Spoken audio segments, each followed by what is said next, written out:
deadly officer-involved shooting in Norfolk. A grand jury just indicted the officer on a voluntary manslaughter charge. Let's go to Jason Marks in the newsroom now with the breaking details. Jason? Yeah, guys, this is a story we've been following since June when that shooting happened. Let me give you an update.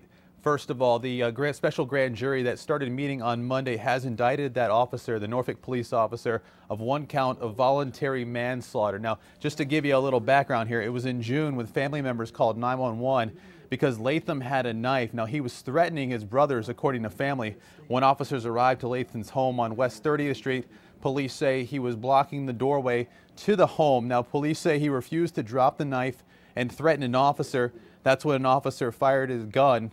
Latham later died at the hospital. Now, according to Latham's attorney, the officer shot him 8 times, including twice in the chest and twice in the back.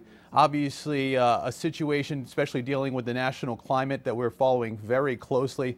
Once again, a Norfolk police officer, indicted for killing David Latham, one count of voluntary manslaughter. Now, I can tell you that this does not mean that the officer is guilty by any stretch. What happens here in this situation is the special grand jury gets together, they hear from witnesses, and they decide if that case should move on to have a jury trial. That will be what happens in this case. So a jury will then get together. Of course, we do not have a date yet when that will happen in Norfolk court. A jury will get together and decide if that officer is guilty of this charge. But that's all this grand jury does, is they look at the evidence and they decide whether it goes to trial. We will have much more on this breaking news story coming up on WAVY News 10 at 6. But for now, that's the latest here in the newsroom. Jason Marks, 10 on your side.